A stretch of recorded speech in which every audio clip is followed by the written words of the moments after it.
Hi, everyone, and welcome to Behind the Numbers. I'm Dave Bookbinder, and welcome to the program where we dig deeper to understand what really matters most in business. If you've listened to this program for a while, you understand that I like to talk about the connection between people and business enterprise value.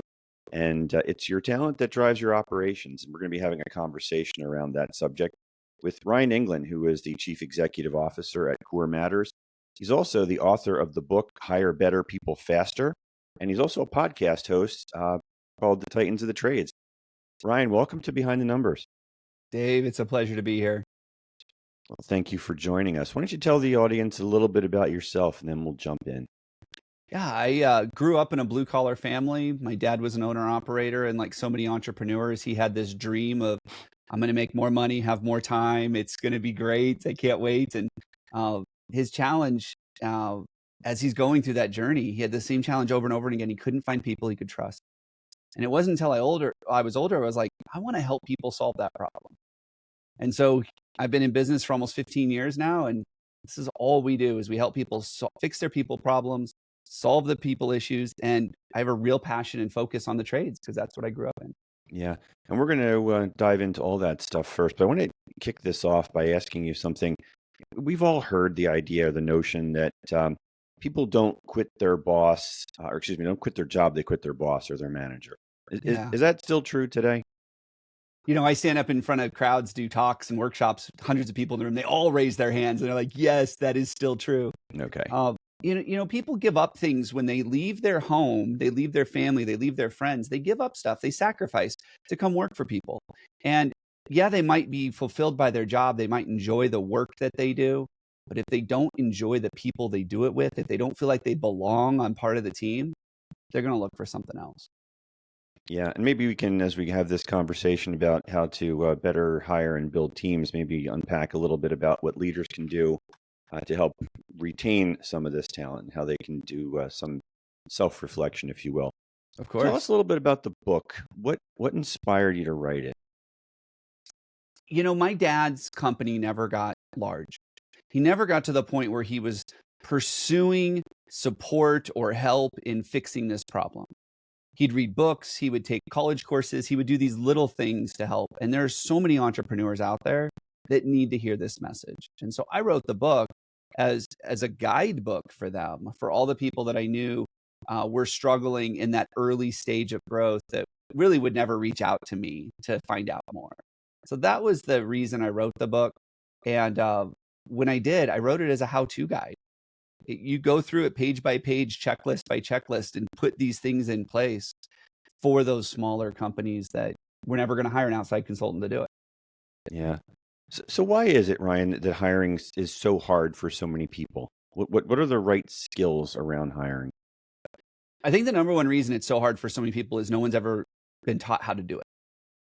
It's something that is a necessary evil. It's a part of our business that we have to just trudge through because we want to go do the things that our business does.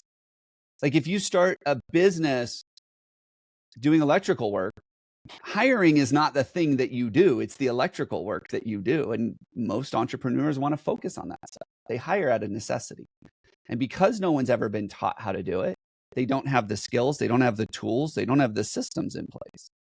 And I think the number one thing that people need to think about when it comes to recruiting is that recruiting is a marketing activity. So just like you would promote and market your business to customers, you need to promote and market your business to prospective candidates. Yeah, why don't you talk a little bit more about that? Unpack that a little bit when you talk about marketing your business to prospective candidates. What does that really entail? Well, you said it earlier, people don't leave jobs, they leave people. Yet, if you go look for the companies that are hiring, what do their job posts all say? It's all the details about doing the job. Well, if we know that people are looking for a new company to work for, new people to work with, why aren't we promoting our people? Why don't we promote our company culture? Why don't we promote the things that are going to benefit this new team member when they join our team? So we don't think about that stuff. We just say, must be able to lift 50 pounds, must be able to use this software, must be able to use these tools. Well, if they're skilled and they're experienced in the role, they know what they need to do. What they're looking for is a new team to belong on. Looking for a new team. And That requires a lot of marketing, because if you just put a job post out there that says, look at how awesome we are, look at the company culture, they're like, but what do you want me to do? Like, we have to find that balance. And so there's a huge, we call it becoming the employer of choice. It's this idea that you create this reputation in the marketplace so that people seek you out. They want to work there and they want to stay. And when you take that marketing mindset for recruiting, it opens the doors in ways that you never thought would be possible. Yeah, that's such a great point, because people really are looking for we'll call it the mission and purpose aspects around the opportunity. It isn't just task at hand. Um, so yeah, great observation there. And like you said, most business owners and entrepreneurs, they're good at what they do, but they haven't been trained on the idea of how to properly not only market themselves, market their business, but the proper way to market their positions for recruiting. So Yep. with that as the backdrop, then what can small businesses do to compete for the best people? Well, I think you have to be out there.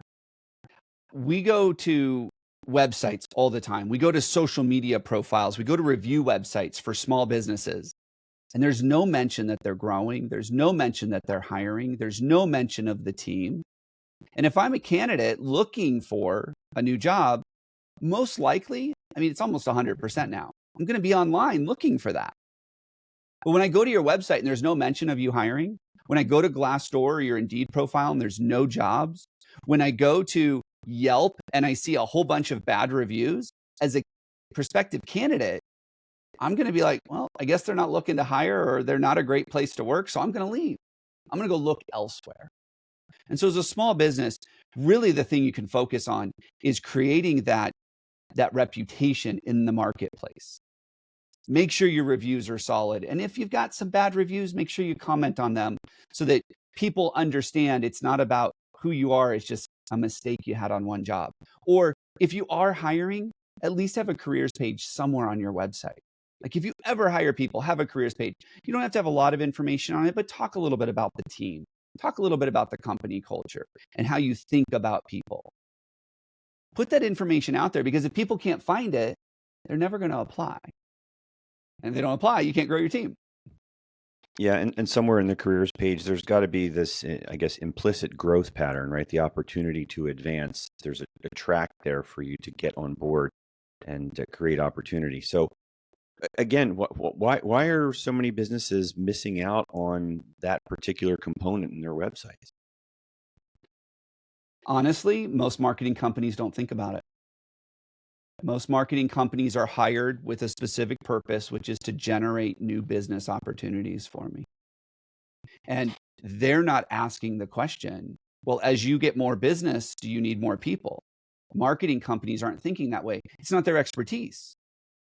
Now, there's a subset of marketing companies called recruitment marketing companies that are thinking this way, but they don't target the small business, because they understand too that the small business is not going to invest a lot of money in recruiting. They're going to recruit the way they always have, grassroots, free opportunities, networking. And so if they're not investing in their recruitment marketing, those companies are going to start working with larger organizations. But I think when you look at that careers page, I love what you said. Show people there's a career path. Show, as you're growing, that there's opportunities for them to grow. I think the other thing too is show your leadership team, showcase that. But again, marketing companies aren't asking these questions, which is why those things don't exist on a careers page. Yeah, I know for me personally, the biggest thing that I looked for in finding my current role was culture fit. The people, the personality, and the idea that they actually walk the talk when they talk about corporate culture. So that really does matter.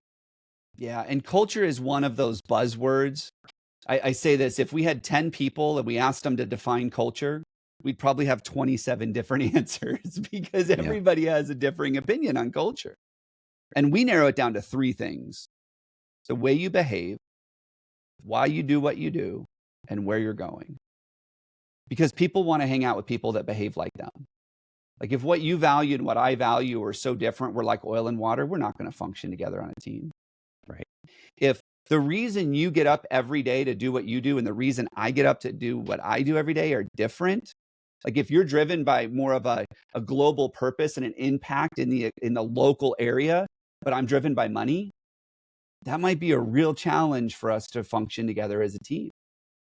And then finally, the vision, like where are we going? If you've decided that, hey, we're taking this bus and we're going to go dominate the marketplace and everything else, there's going to be all this growth and all this change and all these things happening. But I'm the kind of person that's later in my career and I'm like, I'm done with all the change. I just want to settle and just come in and put in a good day's work for the next 10 years until I retire. That's going to be a problem. So how you behave, why you do what you do, and where we're going as a company and as individuals. I think if you just narrow it down to those three things, focus on those three things, you'll be able to do that culture alignment like you're talking about. Yeah, I'm curious in your work, Ryan, when you're talking with business owners and leaders, and you're sharing these kinds of insights with them, in particular about the mission and purpose and vision, the thing, beyond just the task. How does that resonate with them? It's interesting. In the work that we do in the blue collar space, most of the people there they love their people, right? Like they're just people. I mean, that's what you are. You're a service business. Your service is your people. And I think what happens when we have these conversations, like the light bulb goes off and they go, yeah, that's what I've been talking about for the last 10 years, but I haven't been articulating it that way. So it's created a lot of confusion. But when they talk about culture fit, it's what everybody wants. I think there's an aversion to the word culture because it's so overused. And people are like, yeah, I've heard about this culture thing. And, culture eats strategy for breakfast. And we've heard all these things about culture. But when it comes down to behaviors, alignment on where we're going and why we do what we do, they're like, yes, that's what I want. Now, the trick is you ought to be able to articulate it and you have to be intentional about it. And those two things, I mean, that's where we come in, but that's usually the challenge. They don't know how to articulate it well. And then when they do, they're not intentional about it. They don't hold people accountable to it. They don't hire for it. They're so desperate to hire people. They're like, you fogged the mirror. You've passed. You're hired. Then it doesn't work out and they wonder why. Yeah, when you talk about intentional, that's something that really resonates with me personally, because when I've talked to leaders about culture change, the key takeaway is it's got to be intentional, that your people can't think this is just the latest fad, and you've got to be committed to executing that for the long haul and instill it in the DNA of the organization. I want to talk to you about some of the nitty gritty stuff.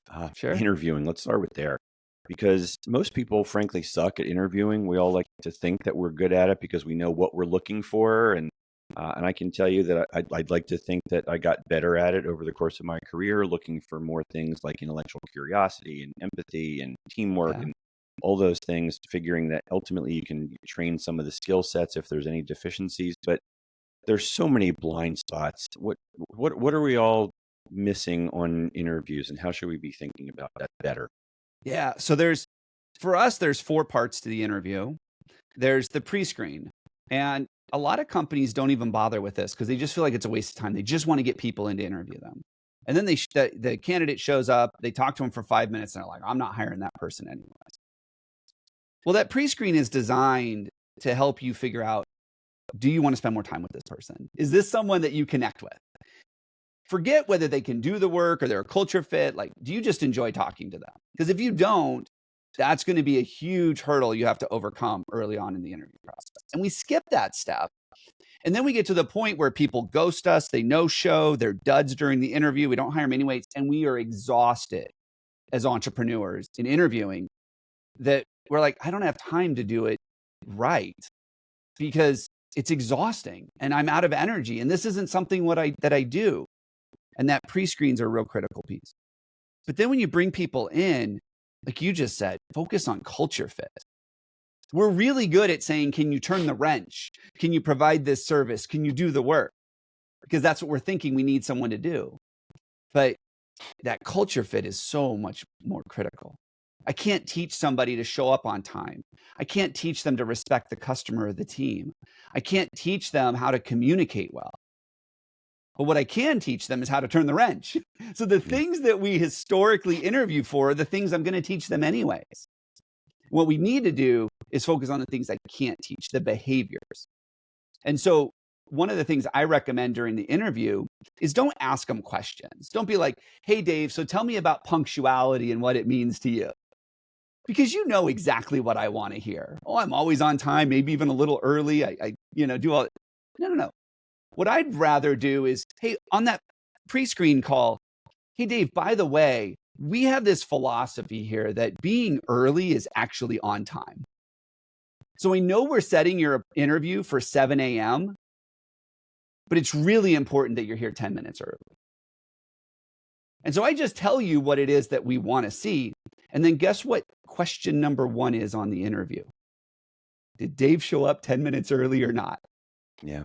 We're not going to have the conversation. We are going to have you demonstrate the behavior. That's what I want. I want to see what is natural for you. And so we create a lot of processes inside of the interview that you're going to go through to determine if you're the fit or not.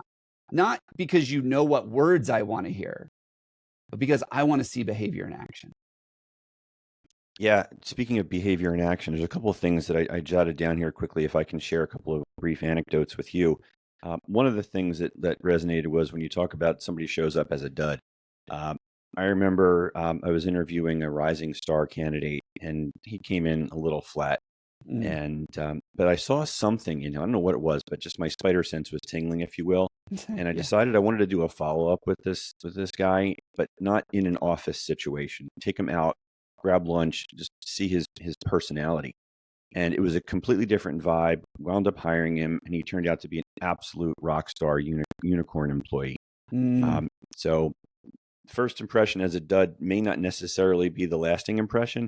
The other thing I wanted to just share with you, just to get your reaction to this, because I was talking with a business owner who's, I won't say what industry he's in. I don't want to give anything away there. But in assessing some of his candidates for hire, he would have colleagues go out into the parking lot and take a look inside the cars of these candidates. And just a quick look in the window. Is the interior neat, or is there fast food wrappers all over the floor in the back seat? Is it a complete disaster? And that was a trigger for them as to whether or not this person may be a good fit. What's your take on something like that? I love it. In fact, you've probably maybe even heard that on some of my shows. Absolutely. So we work a lot in the trades. You're going to give the guy a truck. So walk him out to his car, because that's what your truck will look like in a month. Yes. Absolutely believe that. The other thing too is reliable transportation is a big one in the work that we do. Walk him out to his car, and he's like, no, my cousin's picking me up. You're like, so you don't have your own vehicle. Now you can have that conversation. Yeah. But I want to speak to the dud comment that you have, because I have two tips for your listeners on this. There's 2 things to keep in mind.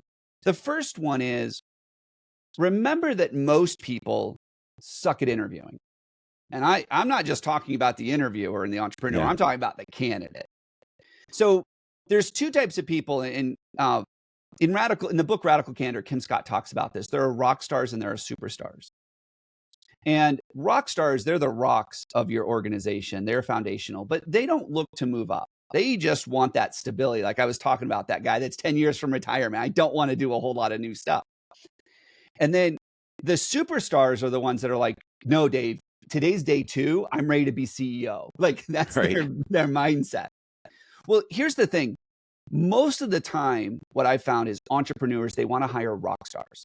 They want someone that can come in and crush it for the role they hired them for. They're not looking for their next replacement, their COO. They're not looking for that as often. They're looking for that rock star. Here's the reality about rock stars. Most of them stay put. So if you're interviewing someone that has been with the same company for 8 years and they're now looking for a change, guess what? Their interviewing skills suck. They don't do well being put on the spot. They don't do well with these crazy hypothetical questions because they don't have practice. Yeah. On the other hand, it's the superstars, the ones that are always looking to move up. They have lots of practice in the interview.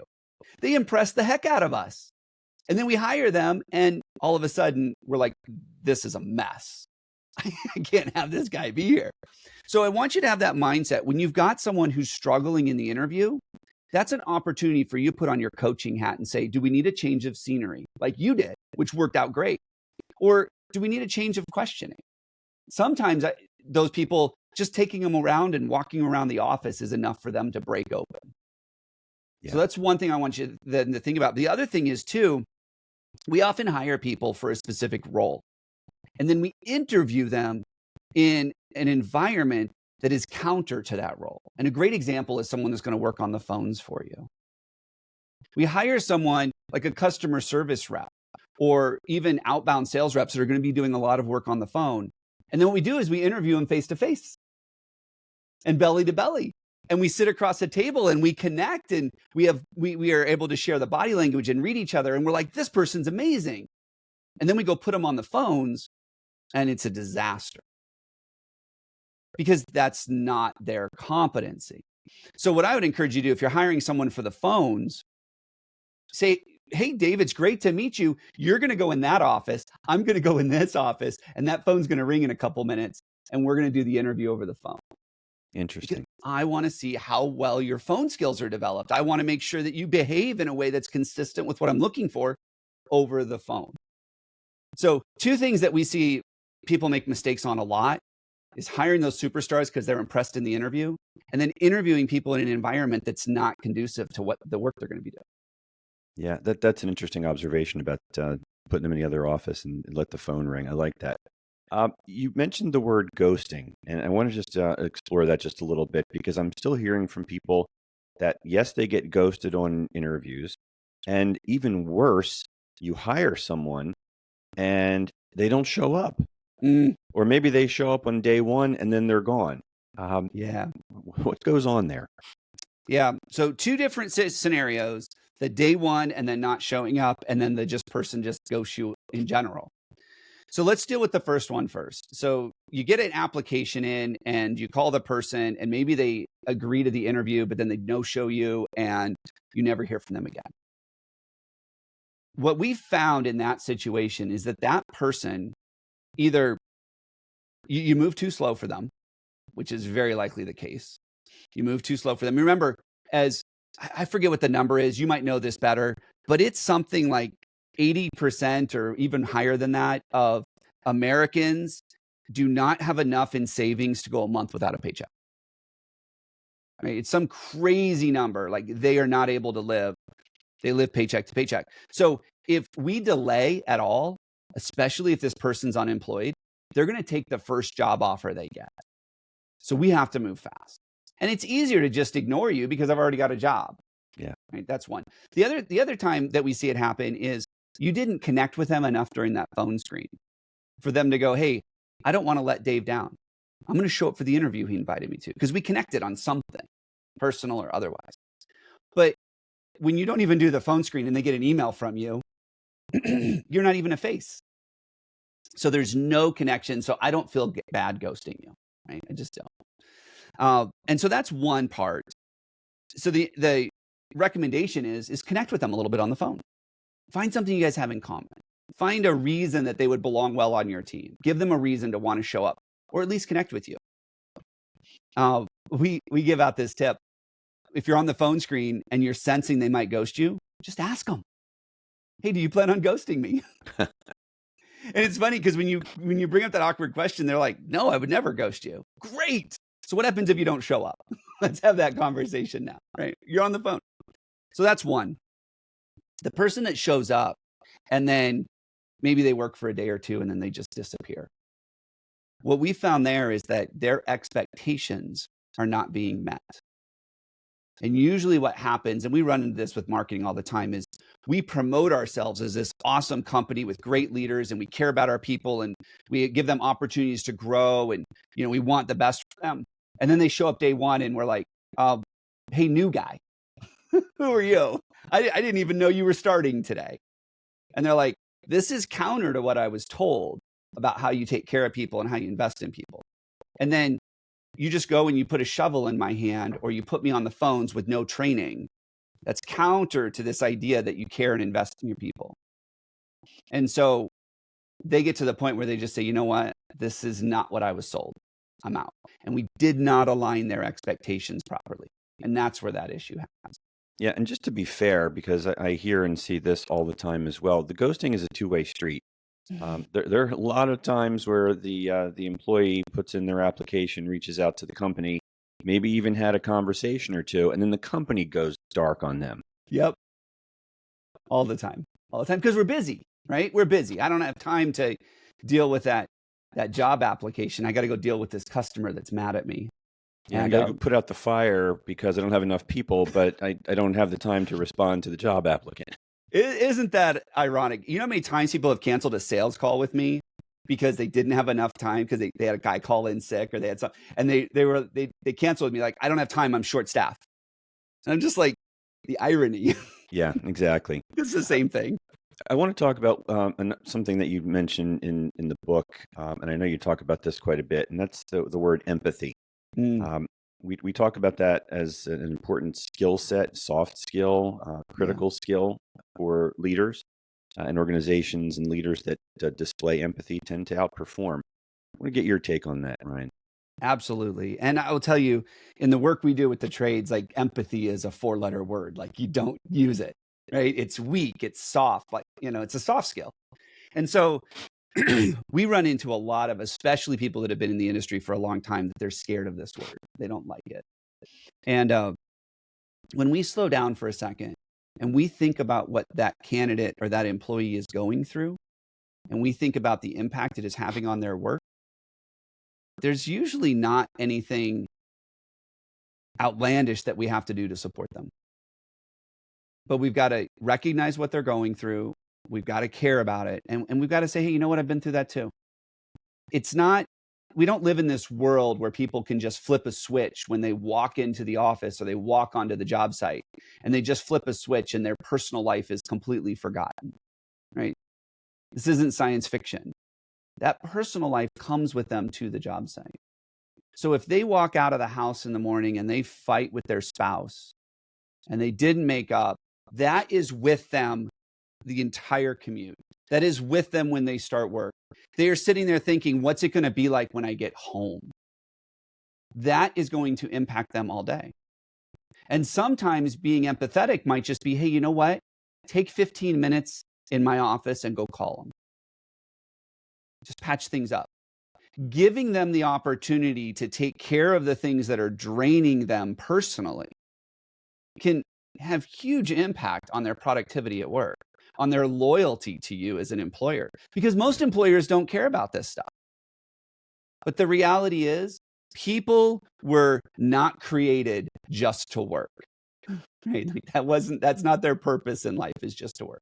They've got family and friends and things they do for fun. They've got other things that are more important to them than the work.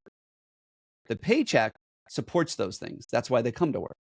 And so sometimes just stepping into their shoes for a second, caring that they're fighting with a spouse, going through a divorce, has a kid with drug or behavior problems, or, even on the positive side, just found out they're having twins and they have to upgrade their home and they're like, I need a bigger car and people go through this stuff.